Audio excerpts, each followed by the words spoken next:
and thanks for having me here tonight. So, presenting the 23-24 athletics budget, and do I have the next slide? Or okay, good. I just start off all the time. I like to start with our success that we've had and continue to have. We still have approximately 50% of our student athletes in grades 9 to 12 playing a sport. We have scholar athlete teams, Con Ed athletic winners. We have the Gatorade State Athlete of the Year, which came here to one of our board meetings. League champions, sectional champions, our athletes from the community. We're conducting clinics here. We're promoting our athletes, I think, in our programs here. We're continuing to build in stakeholders, whether it's the staff appreciation games, in our teaching staff here at Hendrick Hudson, our Hall of Fame weekend with alumni, elementary students. If you were at yesterday's basketball game, you would have noticed one of our young students participating as the guest announcer for the day, participating in, so we tie that in. And our unified sports continues to build in students from the PPS. And I do want to talk about that because that's an expansion that we're really building on here at Hendrick Hudson. And it's something that I'm very proud of, and it's one that continues to build. In 2019, we were one of 7 or 8 school districts that pioneered the unified sports that spring. After that, I became the Section 1 chairperson for unified sports. I was handed that job, and I welcomed it, and we've continued to grow. Last year, in 2021, we had 13 school districts that participated in it, and this year we're looking at 25 school districts, building up from last spring in 2022 to this year. I'm hoping we have 25, and that's a nice number. We potentially now, with other districts pulling in, will be offering 2 sports for our unified programs, bowling and basketball. So on March 7th, we'll embark on our first bowling season for unified sports. Last year, we had 27 participants, which was nice. We had 10 out of the 27 were athletes. And just for your education on the unified sports, the athletes are termed that they're the ones with the disabilities on the playing floor, and 17 were partners who were the non-disability. However, the collaboration of them is a very special thing. And as I said to many people, if you come to an athletic event, come to a unified basketball game this spring. It's a great event here for Hendrick Hudson. I expect that 27 participant number to grow this spring. So I did want to touch base quickly on that. Getting to our numbers, I have broken into 2 slides. So the first one is salary contractual lines. The coaching salaries, you can see it, it's the largest increase, and I want to touch base on that one because I've kind of moved some money around from other lines, and that's why this increase is at what it's at 5.7. The staff salaries, just a 2% contractual, and the overtime, which we use a little bit in the summer specifically for our trainer, Meg Greiner, we kept that flat at the 0%. I will make sure I circle back to the coaching salary increase there, because I want to make sure I'm clear on that. The other budgetary lines, we have the equipment line, which we will stay flat at the 0%, and supplies we'll manage with what we have to right at that number as well.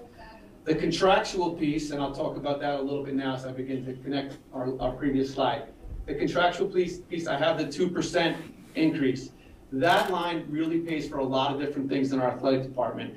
It pays for the reconditioning of our equipment that we have to make sure we get approved each year. It pays for our facilities such as the Armory in New York City for our track and field team, the bowling alley, the ski mountain, any of the out-of-district facilities that we use for our athletic department we pay for. Just like everything else in society, these prices have really increased of late.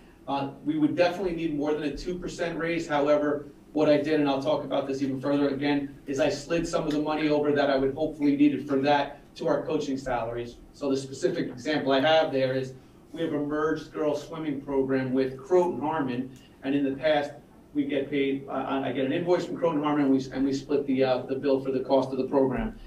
This year we took on the payment for one of the coaches in the program because she teaches here in the district. So I wanted to slide that salary slide from contractual over to the salary guidelines. So that was one of the transfers there.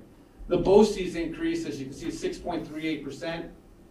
This one's out of our control. This is the one, and I'll speak about it a little bit more in detail. We pay for our officials. We pay for a lot of the services that we get here, our local live streaming services, the family ID services, which we register students for all of our athletic programs. So that one is kind of it's out of our hands and what we have to pay for that. We pay for a fee to New York State Athletic Association. We get a fee to Section 1, and some of those costs have increased going into next year.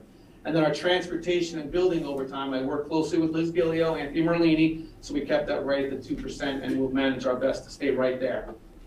And then putting those two together, the two previous slides, total contractual and the other slide, it turns out to be a 3.7 increase. A lot of that comes from, as I said, the BOCES line, which is out of our control, and then that coaching salary, which I transferred some of the salaries from that. And I want to talk about that now a little bit closer here on the next slide. So the salaries from the coaching salaries that provided a little bit more increase, that 5.7. One is the girls swimming salary, which we transferred from contractual over to that. We've been paying that, it just came from a different line. And I'd like to increase our unified sports and pay those coaches as coaches for the programs. In the past, we've been paying them as chaperones for whatever work they may have done. The last few years, a lot of our money towards unified has come from the grants that came from our Special Olympics that contributed to us because we started the unified sports program here. So now we have to budget for that appropriately. The non-coaching salaries were all contractual. And I'll go to the next one.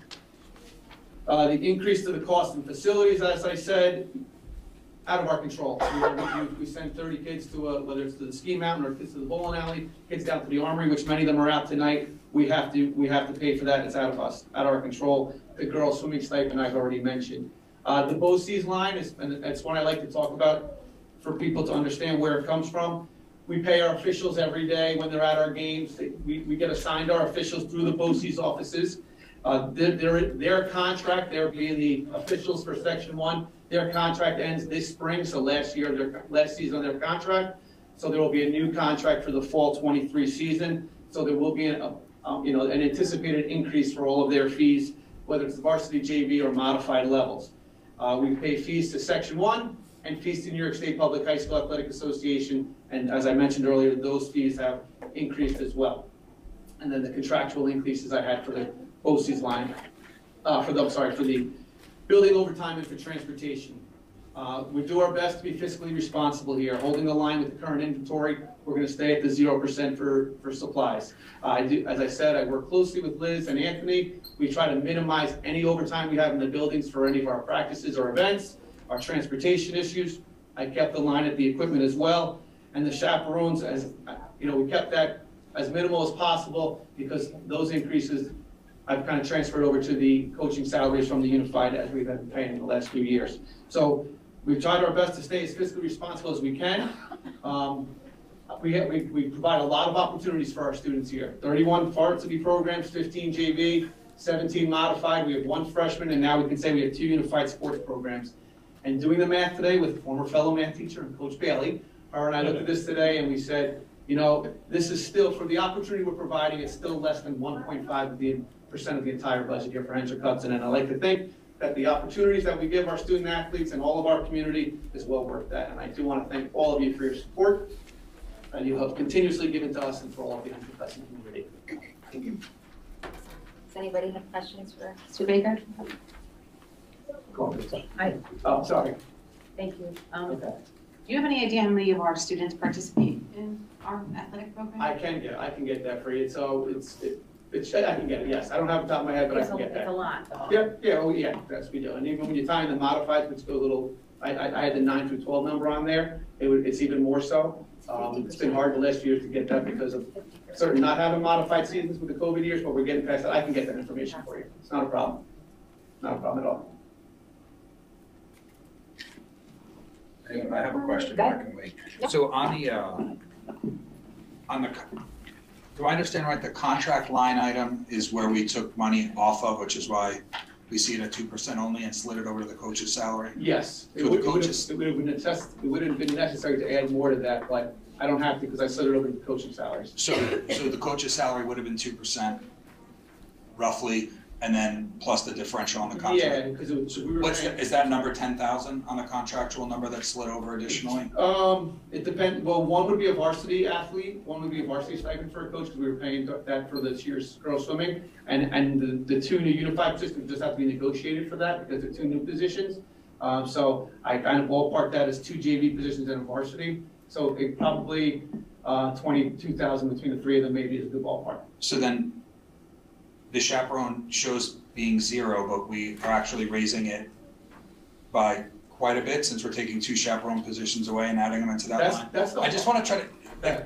I see what you did and I appreciate it. I Yeah. just want to get a better understanding of what each line item increased by, rather than just shifting it from bucket A to bucket B. Understand, yeah. So the chaperones, it's really, that one's hard to predict. Okay. It's just hard to predict because it's hard to predict on how far teams go, how large the crowds we're gonna have, incidents that could occur across the section, whatever it could be. It's just hard to predict.